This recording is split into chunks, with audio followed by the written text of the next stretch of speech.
Hello students, कैसे हैं आप सभी लोग। मैं हूं Pooja Singh and welcome back to my channel accounting master class and this is the 16th lecture.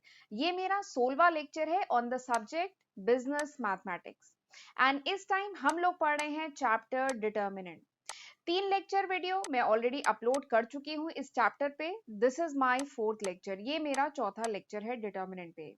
तो चलिए एक बार शॉर्ट में देख लेते हैं कि लास्ट के जो 3 लेक्चर्स थे मेरे डिटर्मिनेंट पे, उसमें हमने क्या डिस्कस किया था। तो मैं आपको बता चुकी हूँ कि डिटर्मिनेंट क्या होता है, उसका basic concept, significance of determinant value, ये सब हम डिस्कस कर चुके हैं। डिफरेंट ऑर्डर्स के डिटर्मिनेंट हमने देखे, डिटर्मिनेंट को कैसे एक्सपेंड किया जाता है, रोज के अलोंग या कॉलम के अलोंग इनको एक्सपेंड कर सकते हैं और किस तरीके से किया जाता है वो हमने डिटेल में डिस्कस किया था और बहुत सारे न्यूमेरिकल में आपको कराई थी। ठीक है।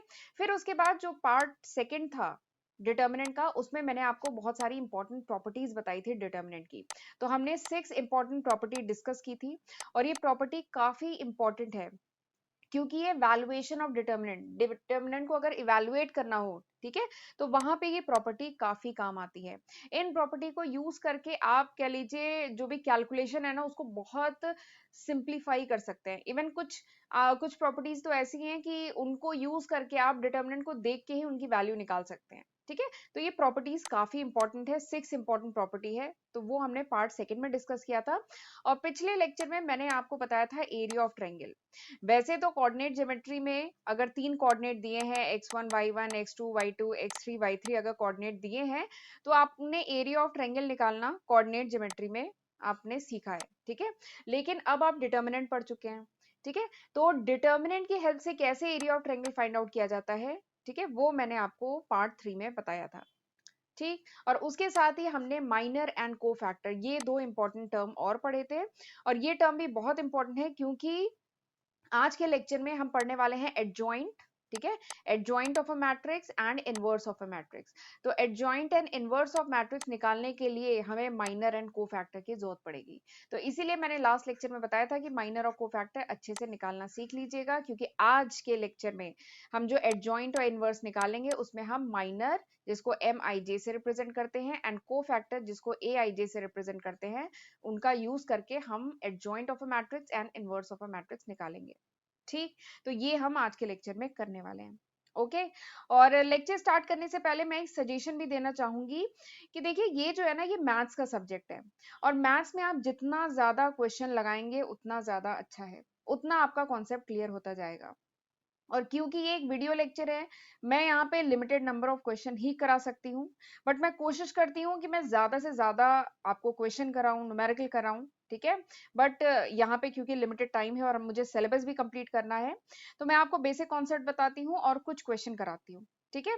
बट आप जो भी बुक फॉलो कर रहे हैं उस बुक से आप जरूर इस लेक्चर के बाद क्वेश्चन लगाया करिए। ठीक है। वीडियो लेक्चर देखा करिए, कॉन्सेप्ट समझा करिए, 1-2 क्वेश्चन यहाँ से देखा करिए और उसके बाद खुद अपनी बुक से खुद से क्वेश्चन लगाया करिए। ठीक है।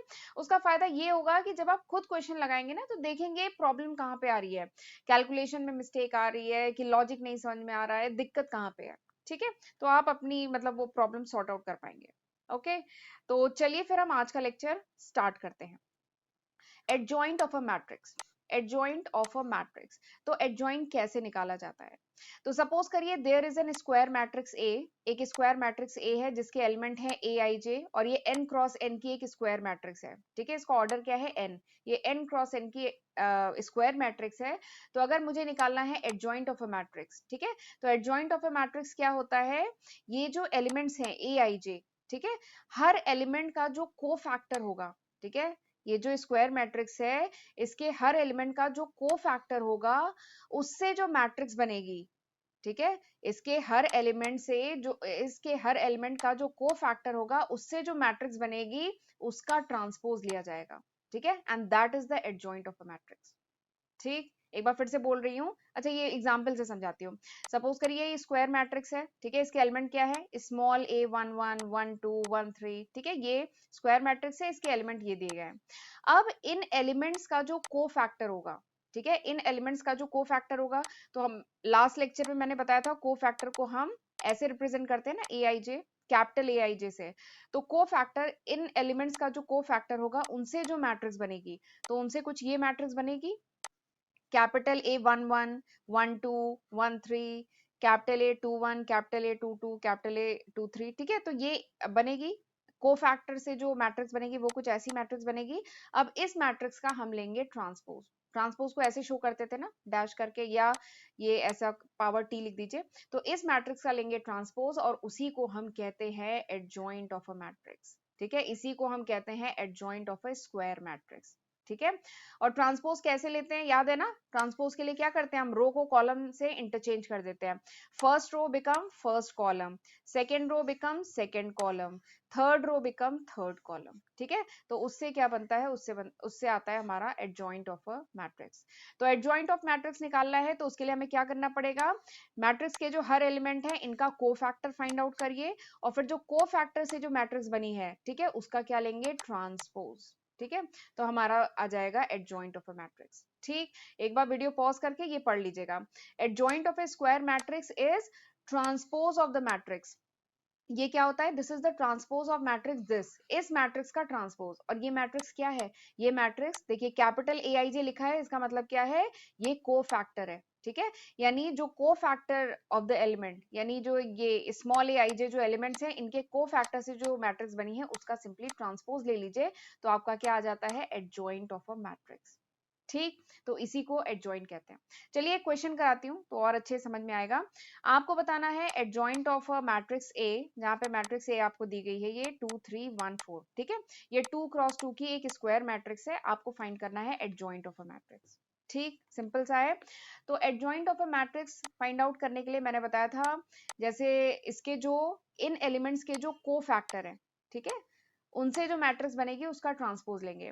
तो इसके कोफैक्टर क्या होंगे? A11 A12 A21 A22, ठीक है। इससे इसके कोफैक्टर से बनने वाली जो मैट्रिक्स है उसका क्या करेंगे? ट्रांसपोज लेंगे, ठीक। ट्रांसपोज लेके ये क्या बन जाएगा? ट्रांसपोज लेंगे तो ये बन जाएगा A11 A12, ठीक है, A21 A22, ठीक। तो यानी हमें basically adjoint of a matrix पता करना है ए, तो हमें बेसिकली ये फाइंड आउट करना है, ठीक है। ये है एडजॉइंट। अब ये कोफैक्टर फाइंड आउट कैसे होगा?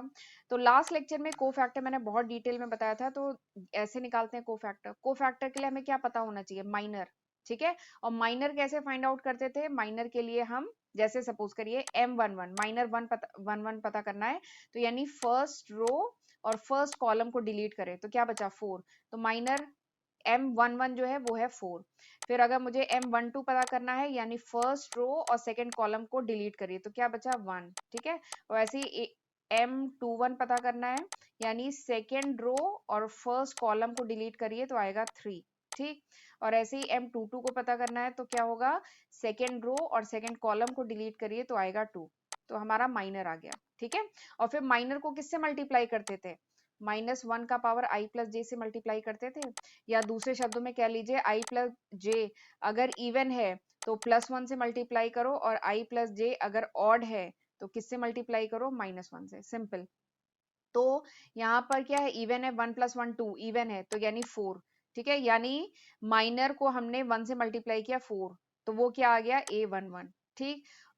M12 1 है, ठीक है। A12 क्या है? सॉरी M12 ये क्या हो गया? 12 तो ऑड होगा, ऑड है यानी -1 से मल्टीप्लाई करेंगे, यानी A12 कितना आया? A12 आया -1, ठीक।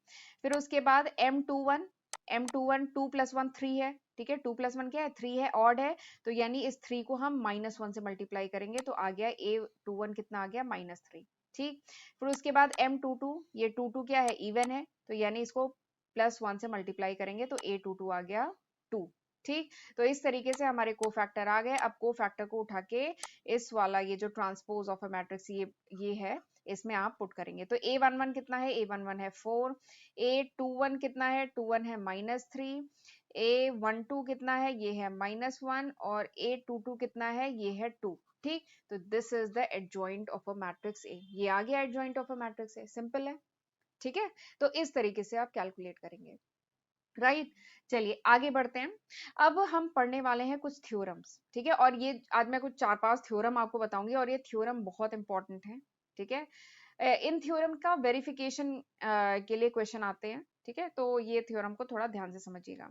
सबसे पहला थ्योरम कि if A is a square matrix of order n, अगर सपोज करिए A कोई भी स्क्वायर मैट्रिक्स है जिसका ऑर्डर n है, then A multiplied by adjoint of matrix A equals to adjoint of matrix A equals to multiplied by A equals to determinant of A multiplied by I.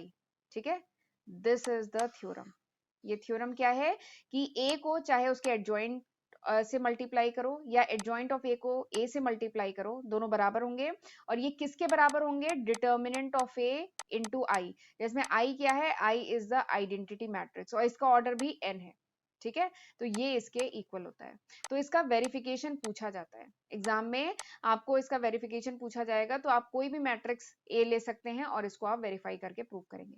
ठीक है, और इसका एक और verification यहाँ पे दिया गया है, या तो कोई भी आर्बिट्री ऐसे ही कोई मैट्रिक्स आप ले सकते हैं। ठीक है, नहीं तो आप इस तरीके से भी इसको वेरीफाई कर सकते हैं। देखिए, जो मैट्रिक्स ए है इसके एलिमेंट क्या होंगे? स्मॉल ए 1 1 1 2 1 3 2 1 2 2 2 3 3 1 3 2 3 3। ठीक है, ये हमने 3 क्रॉस 3 की एक मैट्रिक्स ली है। ठीक है, अब एडजॉइंट ए कैसे बनेगा? तो मैंने बताया था एडजॉइंट ए को फैक्टर से जो मैट्रिक्स बनेगी उसका ट्रांसपोज। ठीक है, तो ट्रांसपोज लेने के बाद first row become first column. Transpose लेंगे, अगर ये मैट्रिक्स है 1 1 1 2 1 3 होती है ना, बट इसका ट्रांसपोज लेंगे तो ये क्या बन जाएगा? First column. तो देखिए वही बन गया, ट्रांसपोज ले लिया है, तो A 1 1 1 2 1 3। Second row become second column, तो ये सेकेंड कॉलम बन गया 2 1 2 2 2 3। ठीक है, third row become third column, तो ये 3 1 3 2 3 3। तो ये क्या हो गई? एडजॉइंट है। ठीक, ये समझ में आ गया? ए मैट्रिक्स आपने ये ली और ये जो हर एलिमेंट है इनका आपने कोफैक्टर फाइंड आउट किया और उनसे मैट्रिक्स बनाई, उसका ट्रांसपोज लिया, तो ये आ गया एडजॉइंट है। ठीक, यहां तक सही है।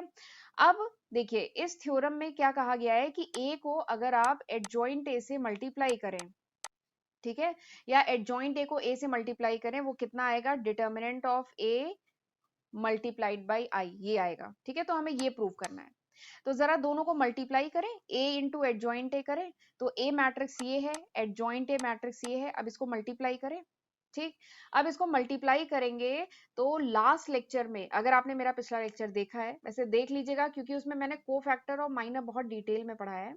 और प्लस मैंने आपको ये एक इंपॉर्टेंट पॉइंट, मैंने ये जो स्लाइड है ये पिछले लेक्चर की है, ये एक इंपॉर्टेंट पॉइंट आपको पिछले लेक्चर में बताया था जो आज के लेक्चर में काम आएगा। ठीक, मैंने आपको बताया था ये इंपॉर्टेंट पॉइंट कि if the element of row या column are multiplied with the cofactor of any other row, यानी किसी भी रो या किसी भी कॉलम के जो एलिमेंट्स हैं अगर इनको मल्टीप्लाई किया जाए कोफैक्टर से ऑफ एनी अदर रो, दूसरे किसी रो या दूसरे किसी कॉलम के कोफैक्टर से मल्टीप्लाई करेंगे और फिर उसका सम लेंगे तो दैट वुड बी जीरो, वो जीरो आएगा।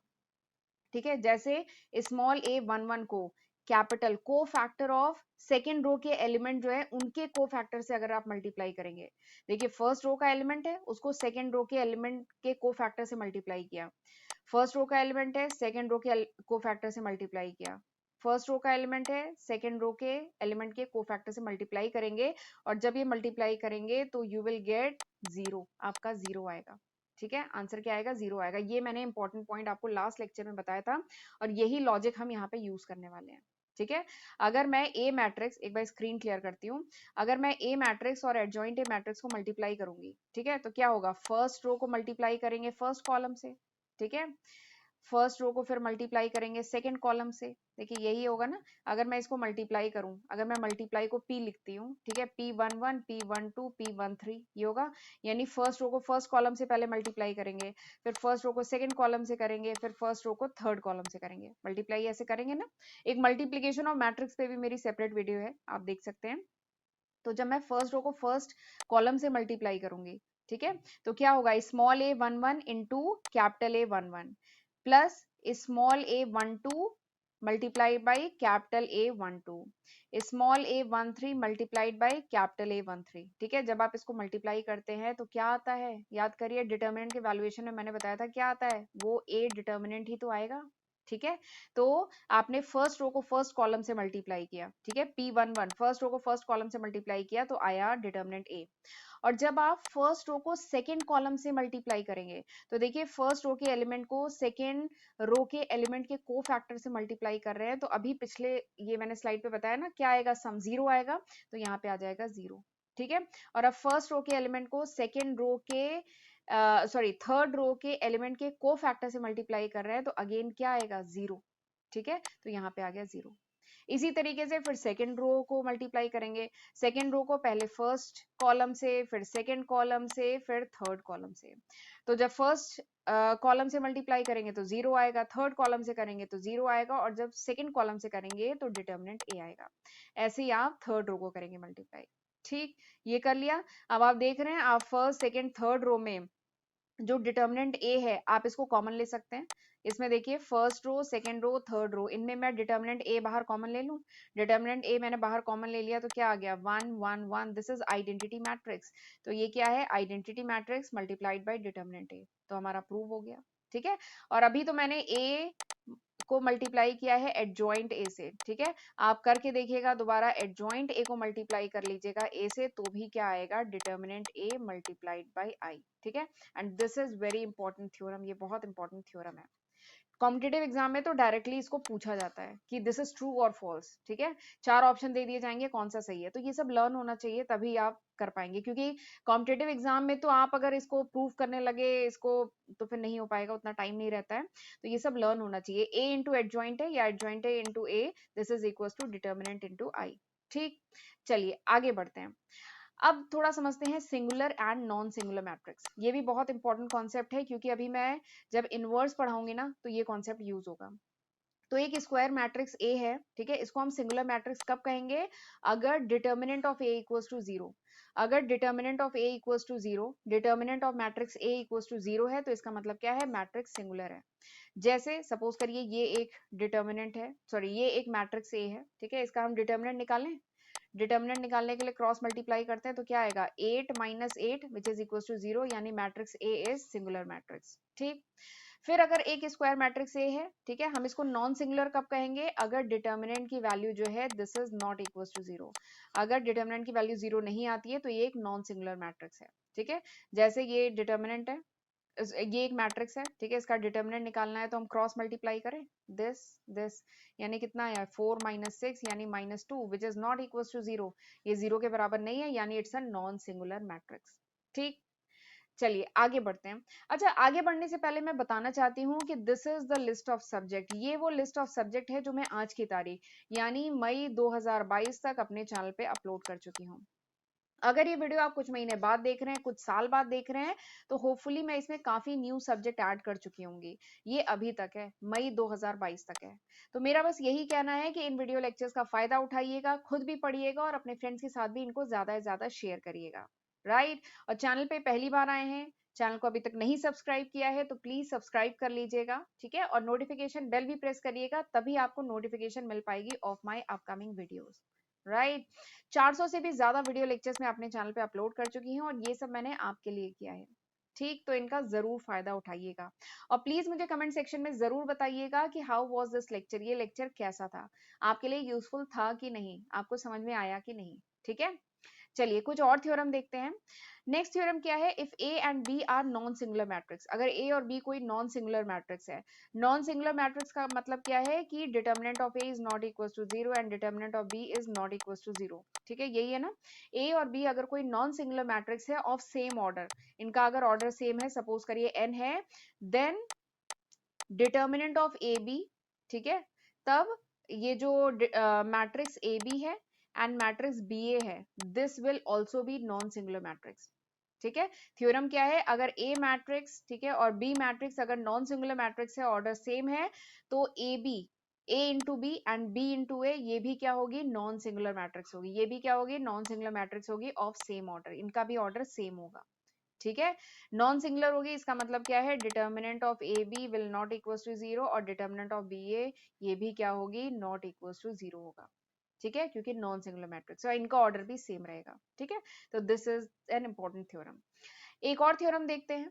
ठीक है, थ्योरम क्या है, determinant of the product of matrix. ठीक है, अगर कोई प्रोडक्ट ऑफ मैट्रिक्स है, यानी ए और बी दो स्क्वायर मैट्रिक्स है, ठीक है, इनका हमने डिटर्मिनेंट लिया, तो determinant of the product of matrix this is equals to product of their respective determinant. यानी ए और बी को मैट्रिक्स को हमने मल्टीप्लाई किया, फिर इसका डिटर्मिनेंट निकाला, then this is equals to A determinant और बी डिटर्मिनेंट को मल्टीप्लाई करने से जो आंसर आएगा वो इसके बराबर होगा। ठीक है, जहां पे ए और बी क्या है, स्क्वायर मैट्रिक्स है और इनका ऑर्डर सेम है। तो this is also an important theorem, ये भी एक इम्पॉर्टेंट थ्योरम है और आप इनको कोई भी मैट्रिक्स लेके इन थ्योरम को आप वेरीफाई भी कर सकते हैं। ठीक है, इंपॉर्टेंट थ्योरम है ना।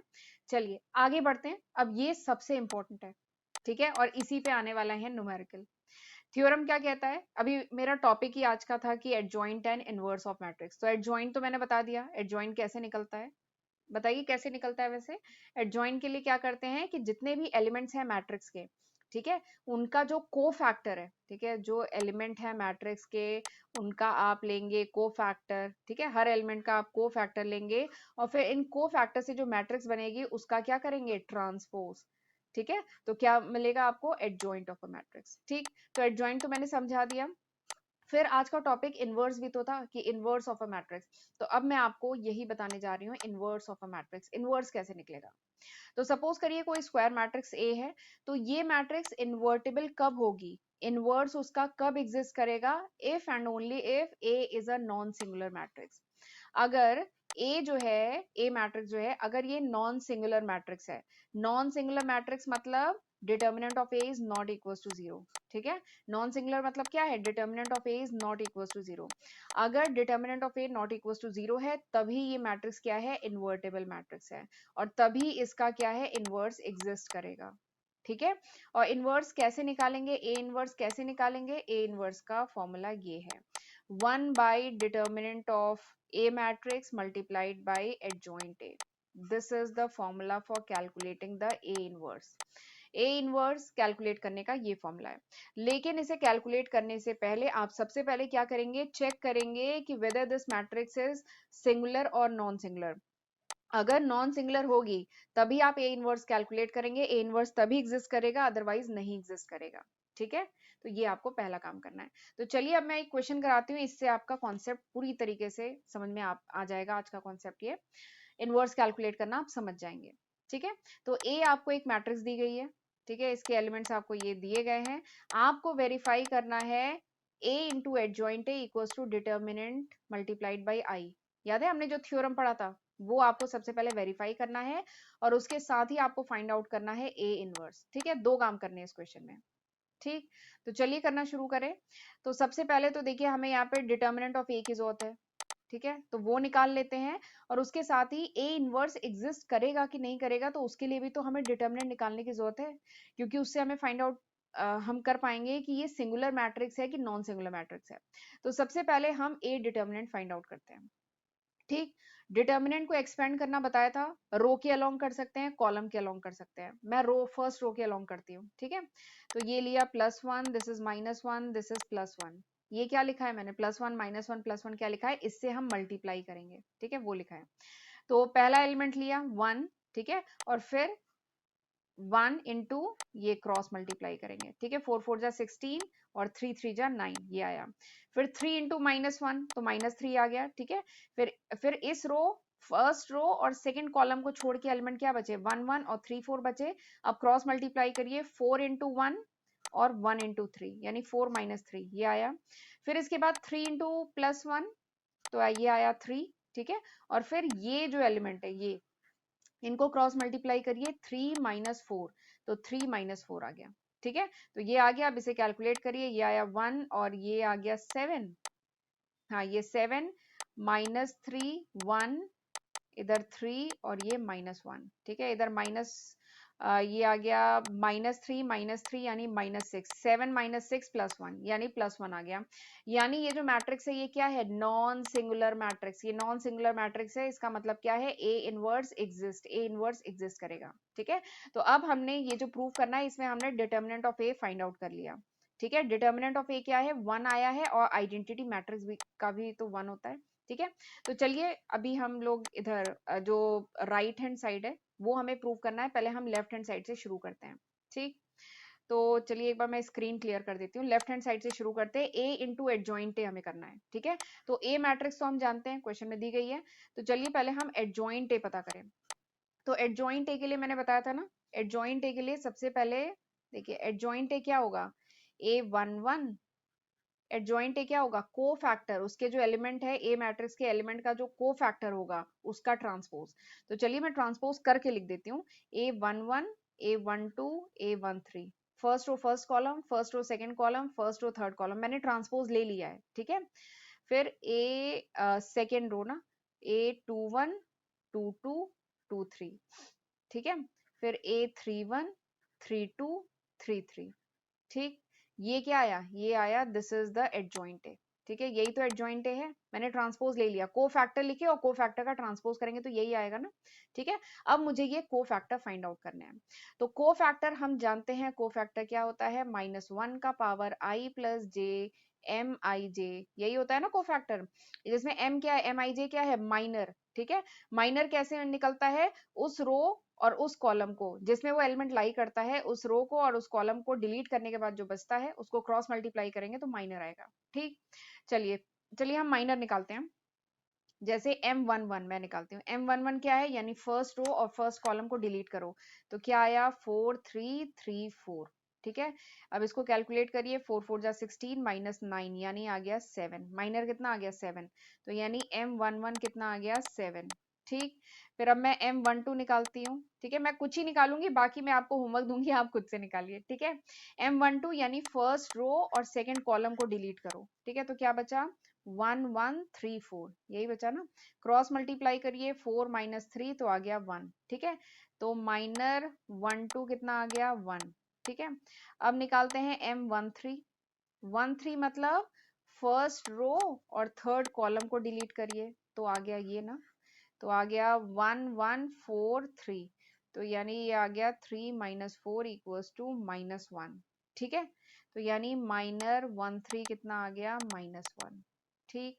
अब मैं अगली रो पे आते हैं, M21, M21 यानी सेकेंड रो फर्स्ट कॉलम, यही है ना, सेकेंड रो फर्स्ट कॉलम, तो कौन कौन से एलिमेंट आ जाएंगे, 3 3 3 4, ये आ गए।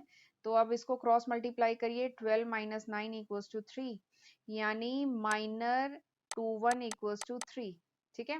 और ऐसे ही अब M21 M22 निकाल लेते हैं, 22 कैसे निकलेगा, सेकेंड रो और सेकेंड कॉलम को डिलीट करिए, तो क्या आएगा 1134, ठीक है। फिर इसको क्रॉस मल्टीप्लाई करिए, 4 - 3 = 1, ठीक है। तो माइनर 22 कितना आ गया 1, ठीक। इतना मैंने निकाल दिया है, मैंने 5 टर्म्स निकाल दिए हैं, बचे हुए जो 4 टर्म्स है ना वो आप निकाल लीजिएगा, ठीक है। ऐसे ही माइनर 23, चलिए मैं वर्बली निकाल लेती हूँ, माइनर 23 कितना आएगा, माइनर 23 इसकी जो मैट्रिक्स बनेगी 1133 की बनेगी, 1133 की बनेगी, और इसको आप कैलकुलेट करेंगे, 3 - 3 0 आएगी, ठीक है। तो ये मैंने माइनर निकाल लिया। फिर उसके बाद क्या लॉजिक यूज करते हैं, इसको अब इससे मल्टीप्लाई करेंगे ना, -1 का पावर i प्लस जे, या दूसरा लॉजिक ये है कि i प्लस जे अगर इवन है तो हम +1 से मल्टीप्लाई करते हैं, i प्लस जे अगर ऑड होता है तो हम -1 से मल्टीप्लाई करते हैं, ठीक है। तो यहाँ पे तो इवन है, यानी A117 आ गया, ठीक है। और M12 12 तो ऑड है, तो यानी 1 बिकम -1, -1 से मल्टीप्लाई करेंगे। फिर 13 क्या है, इवन है, तो यानी -1 को 1 से मल्टीप्लाई करेंगे तो कोफैक्टर आ जाएगा -1, ठीक है। M21 ये तो ऑड है, ये 21 ऑड हो गया, 2 + 1 ऑड हो गया 3, तो इसको -1 से मल्टीप्लाई करेंगे तो ये आ गया। फिर M22 ये तो इवन है, यानी इसको +1 से मल्टीप्लाई करेंगे तो 1 आ गया, ठीक है। और ये क्या है 2 3, ये ऑड है, पर 0 में तो ऑड या इवन क्या है, 0 है, तो 0 को -1 से मल्टीप्लाई करो, चाहे 1 से करो 0 आएगा, ठीक है, ये आ गया। और ये तीनों जो है ना आप निकालिएगा, ठीक। तो इस तरीके से हमने कोफैक्टर निकाल लिए, यहाँ तक समझ में आ गया, ठीक है। अब इन कोफैक्टर को उठा के ये देखिए, ये जो एडजॉइंट ए है इसमें पुट कर देंगे, ठीक है। तो A11 की जगह क्या है, अब देखिए मैं यहाँ पे लिख रही हूँ, सबसे पहले लिखेंगे A11, A11 क्या है 7, फिर A12, A12 क्या है -1, A13, 13 क्या है -1, यहाँ से देखिए बताइए 13 -1, A21, A21 क्या है -3, ठीक है। फिर A22, A22 है 1, फिर A23, 23 क्या है 0, और फिर आगे के एलिमेंट यहाँ पे दिए हैं, आप कैलकुलेट करेंगे, ठीक है। तो इस तरीके से हमारी एडजॉइंट आ गया, हमारा एडजॉइंट ऑफ मैट्रिक्स ए आ गया, ठीक है, हमने निकाल लिया। यहाँ तक हो गया। अब मैं एक बार स्क्रीन क्लियर कर रही हूँ। तो एडजॉइंट ऑफ मैट्रिक्स ए निकाल लिया और मैट्रिक्स ए ये है। तो हमें क्या करना है, हमें इसको वेरीफाई करने के लिए क्या करना होगा, एडजॉइंट ए इंटू एडजॉइंट ए करना है। तो ए मैट्रिक्स लिखेंगे, ये लिखा हमने, एडजॉइंट ए अभी हमने ऊपर निकाला, ये निकाला, इसको हमने ये लिखा। मल्टीप्लाई करना तो आपको बहुत अच्छे से आता है। देखिए ये 3x3 की मैट्रिक्स है, ये 3x3 की मैट्रिक्स है। तो रिजल्टेंट मैट्रिक्स क्या होगी, वो भी 3x3 की होगी ना। क्या एलिमेंट होंगे, A11 12 13, A21 22 23, A31 32 33, ऐसे ही होंगे ना एलिमेंट। ठीक है, तो यानी फर्स्ट रो को फर्स्ट कॉलम से मल्टीप्लाई करिए। तो 1 इंटू 7 7, 3 इंटू -1 -3, 3 इंटू -1 -3। ठीक है, फिर फर्स्ट रो को सेकेंड कॉलम से मल्टीप्लाई करेंगे। 1 इंटू -3 -3, 3 इंटू 3 3, और 3 इंटू 0 0। ठीक है, फिर फर्स्ट रो को थर्ड कॉलम से मल्टीप्लाई करेंगे। तो 1 इंटू -3 फिर 3 इंटू 0 0, और फिर 3 इंटू 1 3। ठीक, और ऐसे ही फिर क्या करेंगे, सेकेंड रो पे आ जाइए। सेकेंड रो फर्स्ट कॉलम, तो ये सेकेंड रो को अब आप फर्स्ट कॉलम से मल्टीप्लाई करेंगे। ठीक है, तो सेकेंड रो को फर्स्ट कॉलम से करिएगा, ये किया। फिर सेकेंड रो को सेकेंड कॉलम से करिएगा, फिर सेकेंड रो को थर्ड कॉलम से करिएगा। फिर यहाँ पे क्या करेंगे, थर्ड रो को फर्स्ट कॉलम से करेंगे, फिर थर्ड रो को सेकंड कॉलम से करेंगे, और थर्ड रो को थर्ड कॉलम से करेंगे। ठीक है, और फिर उनका सम कर दिया जाता है।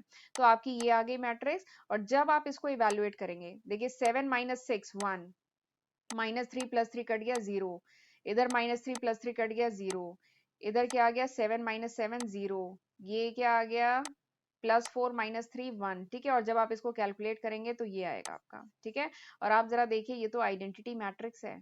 इसके जो डायगोनल एलिमेंट है वो क्या है, 1 है ना। इसके डायगोनल एलिमेंट 1 है, this is the identity matrix. ठीक है, आइडेंटिटी मैट्रिक्स है। अब इसको क्या हम 1 से मल्टीप्लाई कर सकते हैं, हाँ हम कर सकते हैं। और 1 बेसिकली क्या है, 1 ही तो डिटर्मिनेंट ऑफ ए है, हमने यहाँ पे निकाला है। हमने इसको 1 से मल्टीप्लाई कर सकते हैं। ठीक है, 1 से मल्टीप्लाई किया और 1 की जगह हम डिटर्मिनेंट ऑफ ए लिख सकते हैं, दिस मल्टीप्लाइड बाई आई। तो हमारा प्रूव हो गया इस तरीके से। ठीक है, a into adjoint of matrix A is equal to determinant of A multiplied by identity matrix. तो इस तरीके से हमने प्रूव कर लिया। चलिए अब इसका पार्ट सेकंड करते हैं। पार्ट सेकंड क्या है, ए इनवर्स कैलकुलेट करना है। तो ए इनवर्स का हम फॉर्मूला जानते हैं, 1 by determinant of A multiplied by adjoint A, this is the formula. Determinant of A क्या है, 1 है। ठीक है, तो यानी 1 से मल्टीप्लाई करना है। तो यानी इसका मतलब क्या हुआ, एडजॉइंट ए जो है वही ए इनवर्स है। ठीक है, तो एडजॉइंट ए आपने ये निकाला है ना, वही ए इनवर्स है। तो वही देखिए आंसर है। ठीक है, क्यों, क्योंकि यहाँ पे जो डिटर्मिनेंट ऑफ मैट्रिक्स ए है दैट इज 1 1 आया है। तो सिंपली क्या है, जो एडजॉइंट ए है वही डिटर्मिनेंट ए है। ठीक है, तो इस तरीके से किया जाएगा क्वेश्चन। आई होप आपको ये क्वेश्चन अच्छे से समझ में आया है। ठीक है, मेरा पर्पस है कि मैं आपको तरीका बता दूं, थोड़े से जो प्लस माइनस का कैलकुलेशन है वो आप खुद से वेरीफाई करिएगा। इवन ये लेक्चर ओवर होने के बाद इसी क्वेश्चन को बिना देखे आप खुद से सॉल्व करिएगा। तो देखिए आप मतलब कर पा रहे हैं कि नहीं कर लेंगे। ठीक है, वैसे ये बहुत इजी कॉन्सेप्ट है, डिटर्मिनेंट मैट्रिक्स ये सब बहुत इजी कॉन्सेप्ट है, आप आसानी से कर लेंगे। ठीक है, तो चलिए आज का लेक्चर मैं यहीं पे वाइंड अप करती हूँ। अब हम मिलते हैं अगले लेक्चर में, तो तब तक अपना ध्यान रखिएगा। God bless you.